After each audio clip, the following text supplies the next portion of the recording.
चाय में कुछ भी ना आप ही कोने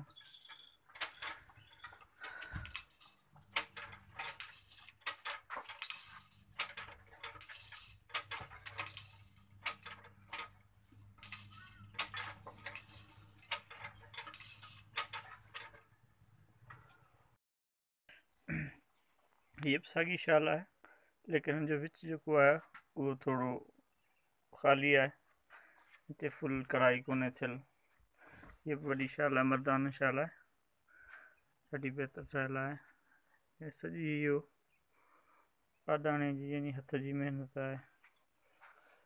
ऐं आॾाणो बि तव्हांजे नज़र करियूं था, जंहिंमें ही मुकमल नमूने सां थियनि थियूं। तक़रीबन हफ़्तो या 2 हफ़्ता हिननि ते महिनत लॻे थी ऐं ॾाढे जदीद नमूने सां ठाहियूं वञनि थियूं। ये भी ॾाढी बहितरीनु शाल आहे हथ जे हवाले सां। इन जी तक़रीबन 50 इंच डेघ आहे ऐं वेकरनि जी 90 इंच आहे।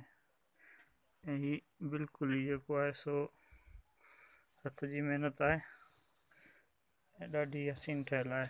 ही फुल भर्त में आहे ऐं इन खां अलावा हाफ भर्त में बि जेको आहे सो इहो अचे थी। 40 इंच ऐं 90 इंच ईअं।